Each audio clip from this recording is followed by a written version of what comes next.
Happy Valentine's Day. Happy the day after Valentine's Day. I know I didn't post a lot yesterday, which I do apologize. Valentine. We're going to be doing a reaction to the My Bloody Valentine kill count by, of course, James A. Janice from Dead Meat. And I would really appreciate it if you guys would hit that like button to let me know that you really like these kind of reactions. If this video gets up to 50 likes, I will post more Dead Meat reactions throughout the week. So if you guys are really into this, then please do so. I mean, it means a lot. And subscribe to the channel if you're new to the channel. I know 80% of my audience don't subscribe, so I'd really appreciate it.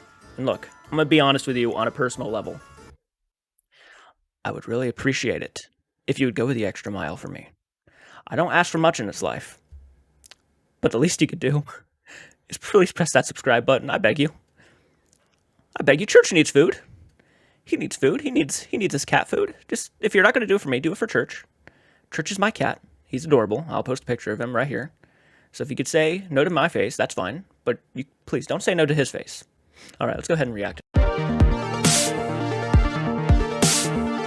By the way, I love this film. Welcome to the Kill Count, where we tally up the victims in all our favorite horror movies. I'm James A. Janice, and today we're looking at My Bloody Valentine, a Canadian film released in 1981. Like Black Christmas and Halloween before it, My Bloody Valentine is a simple slasher that takes place during a holiday. My Bloody Valentine sets itself apart by having working class characters who are young adults instead of high school students, and by taking place in a tiny Canadian mining town. The quaint setting alone is enough for me to enjoy it, but it's also got some freaking amazing gore that we're really lucky to see. The MPAA cut a reported 9 minutes of graphic footage from this bad boy when it was released, and it wasn't until 2009 that Lionsgate released a version with 3 minutes restored to it. You'll know when it was the previously cut footage because it'll look grainier and not as good as the rest of the movie, and also because it'll be insanely gory stuff. If you're ready for that, then I am too, so let's get to the kills. Yeah, I want to go ahead and say that My Bloody Valentine is probably among my top 10 favorite slasher films of all time. I love this film so much. It's so good. Harry Warden possibly could be the most underappreciated slasher of all time. I just think he's fantastic. And this one's up there with Black Christmas, The Burning, Friday the 13th, The Final Chapter, and Halloween for me. I love it that much. The movie begins in a mine. In a mine. Just when you think you're about to see two good old-fashioned blue-collar miners whistling while they work, one of them starts stripping down, and that bod don't look dopey at all. Before these two can join the Mile Low Club, though, the still properly dressed miner ruins the mood by shoving the lady against some kind of metal rod in the wall, impaling her through the back and killing her a mere 3 minutes into the film. With the opening kill out of the way, we get our drippily animated title card. Copyright. It was a good first kill. It's 2 days before Valentine's Day, and these miners are clocking out for the day. Such dirty boys. Better hit the showers. And why not have a slap fight while you're at it? Yeah. While scrubbing down and definitely not looking at each other's dicks, they talk about the town's upcoming Valentine's Day party. Gonna be a hot time on Saturday night! Yeah! They're so eager to get back into town that they wind up doing an extended vaudevillian sequence getting in their cars set to this fucking music.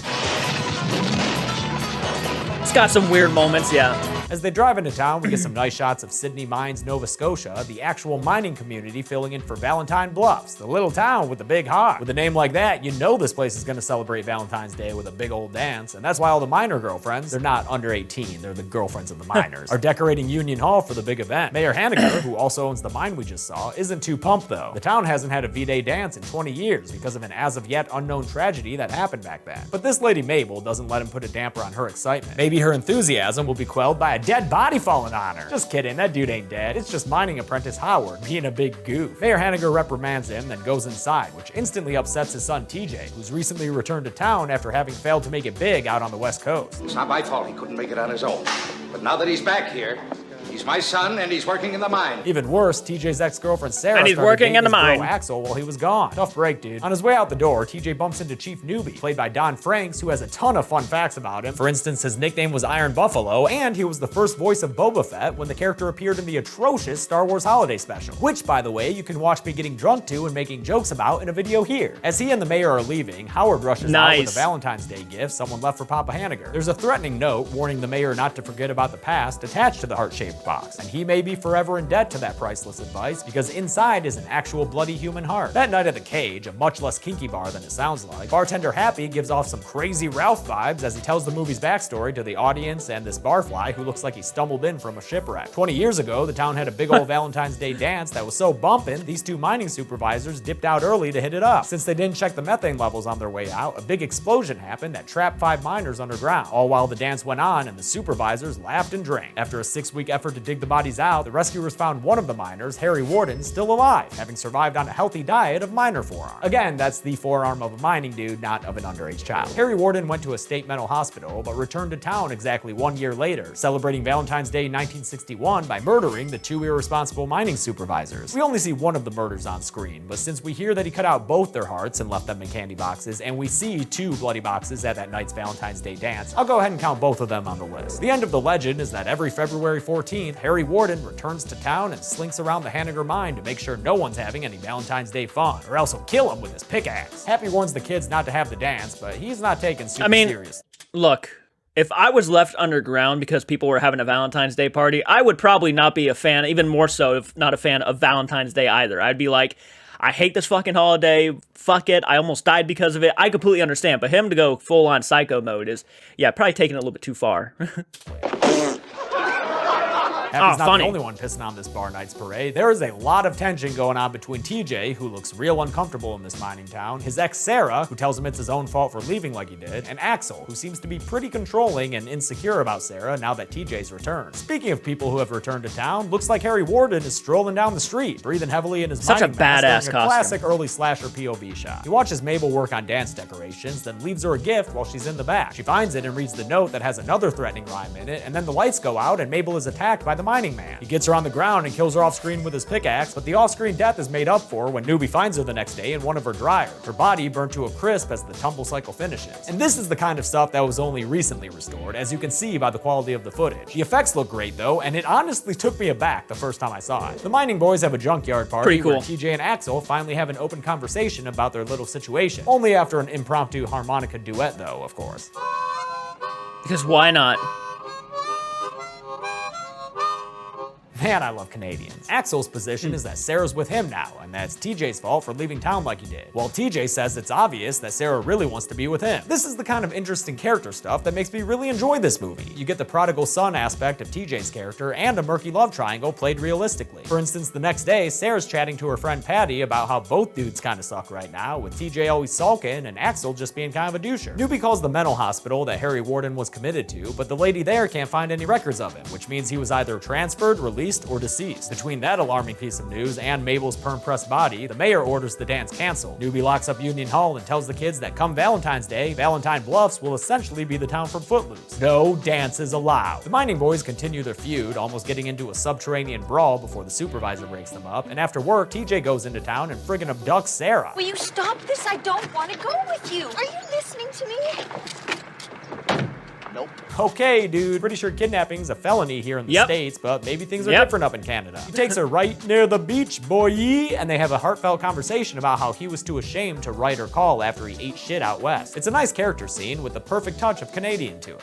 I'm sorry. I'm so damn sorry. And it ends with them kissing on the coastline. At Happy's bar, the kids have the bright idea to have a Valentine's Day party in place of the canceled dance. TJ offers up his father's mine as a location, and the others think that's a great idea. Happy warns them against it, but TJ's all like, dude, can you just fuck off with that Harry Warden shit for just 1 second, please? And they agree with a cheer to party on, Garth. Happy heads to the mining facility, drunk on his own wares, and sets up a little pickaxe prank to get back at the miner bros for making fun of him. He has this compulsion to keep checking it and making sure it works, laughing every time he opens the door like an infant playing peekaboo, but on his last QC, he opens the door to find a miner man and a pickaxe through the throat and out the eye. Holy shit! It's awesome. God damn, it's awesome. That might be the best footage that was cut. And no wonder, that shit looks amazingly disgusting. The next night, the party is on, and you know it's gonna be a good one because Hollis is already juggling before everyone's through the door. There's a whole bunch of characters here, but aside from our Twilight-style love triad, the jokesters Hollis and Howard, and Patty, who's also Hollis's girlfriend, nobody really makes too much an impression. So when this dude Dave heads to the kitchen to grab a snack, it's no big deal that he's our next victim, with the mining gear-clad killer grabbing him by the head and shoving his face deep into boiling water. Dave gets his head boiled to death alongside some hot dogs, and honestly, boiled Dave face probably tastes better than boiled hot dogs. That shit's gross. Meanwhile, at the police station, Newbie walks outside to find a bunch of stray dogs chomping at a bloody candy box. The note attached tells Newbie that he failed to stop the party, confusing him enough to shout out into the empty night air. What damn party? This damn party, where Howard is snorting soda through his nose, because I guess that passes for entertainment in Nova Scotia. Sarah and Axel get into a tiff, TJ butts in, and when Axel tries to tell TJ off in so many words, Sarah speaks up for herself. Do you mind?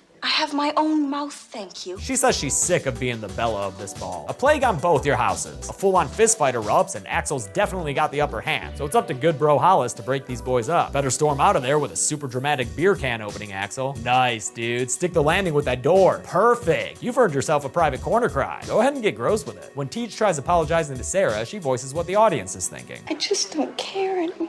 Now we're in the locker room area where another minor, John, is making out with this chick, Yeah, Sylvie. that's fair. He leaves to go get some beers, a classic slasher setup to get a victim alone, and narrowly avoids seeing Dave's We body just in wanna the see freezer when action. he grabs a six-pack. Some girls find Dave's heart, but it just looks like any other boiled fucking meat, which is to say totally gross, so it doesn't even faze them, really. While waiting for John, Sylvia starts to get scared after someone turns on all the shower faucets and then begins to drop all the mining gear down onto her. Okay, Sylvia, you're scared, so how do we convey that? Maybe try running around, grabbing your head, and yelling no?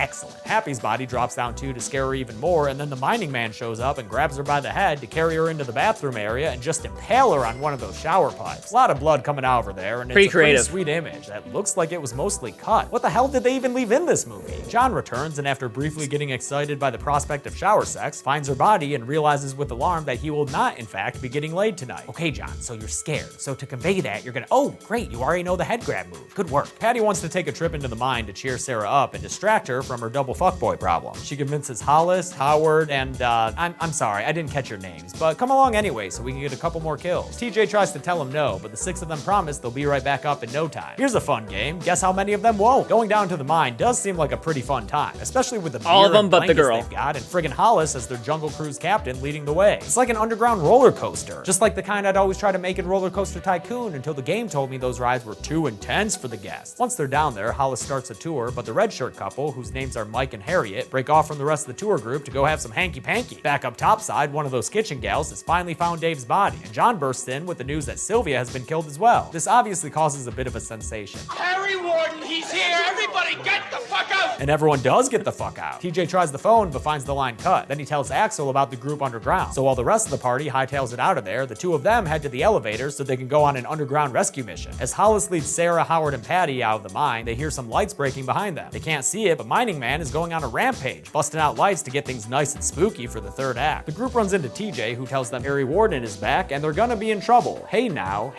Dave and Sylvia are dead. When Hollis tells him of Mike and Harriet's sexual detour in the mines, they split up to find them, leaving Howard behind to stay with the ladies. Oh, shit. Hollis winds up going the right way since he finds the couple. Dead? They're lying there with a big old drill bit impaled straight through the both of them. A decent kill, but not overly bloody, so why is that footage so grainy? Was that seriously cut from this film too? The mining man shows up and loads a nail into a nail gun that he then puts to Hollis's head and shoots. But it's gonna take more than a poke in the head to put down this old dog, so mining man loads another nail into the gun, puts it back up to Hollis's head again, and fires a second time. Yep, that ought to do it. Hollis is looking fucked up, and he's able to stumble away and make it back to die in front of Howard and the girls. Great job, Hollis. You probably just scarred Pretty them tough forever. guy. Couldn't have just died back there on your own, huh? The trio sees Mining Man headed towards them in the tunnel, and Howard takes the fuck off. Mining Man goes off into a side tunnel, but Howard doesn't stop booking it, even as Sarah yells after him that he's a coward. Patty goes into hysterics over Hollis's death, prompting a classic That's such a horrible thing to say. Like, I mean, I completely understand, like, wanting to run and save your own ass. I completely get it. I mean,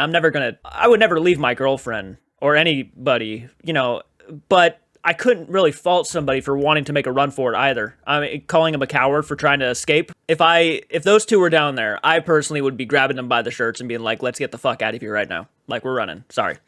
We're not going to be going after anybody else. We need to get out of here. We need to worry about our own asses and save our own asses, and then we go get help, because if we don't make it, there's probably no way in hell that help is going to be on the way. calm down slap from Sarah. And then the two of them are joined by Axel, who says it's time to go. No more fun times mine adventures. They're soon joined by TJ, and the four of them start heading out because, like, fuck Howard, I guess. Meanwhile, the other partygoers have driven into town and given Sheriff Newby the lowdown. When he gets to the mine, he finds that the elevator isn't working, so you know that doesn't bode well for the people 2,000 feet below ground. Indeed, the elevator's all messed up on their end as well, so they realize the only thing they can do is climb the long, long ladder out of there. Patty has a real hard time of it, but even if she didn't totally suck at climbing, they'd have another problem in their way since a body drops down on a noose right in front of them. It's Howard, and his freaking head comes off. Oh shit! More grainy footage, of course, shows his body falling all the way down to the floor of the mine and landing with a pretty sweet thud. Nice reveal of an off-screen kill there. For whatever reason, I'm still not clear here, they decided to just throw all their progress away at that moment and head back down the ladder to the bottom. Their new plan is to get to the rail cars, and Axel takes the lead. That's because he's probably up there, yeah.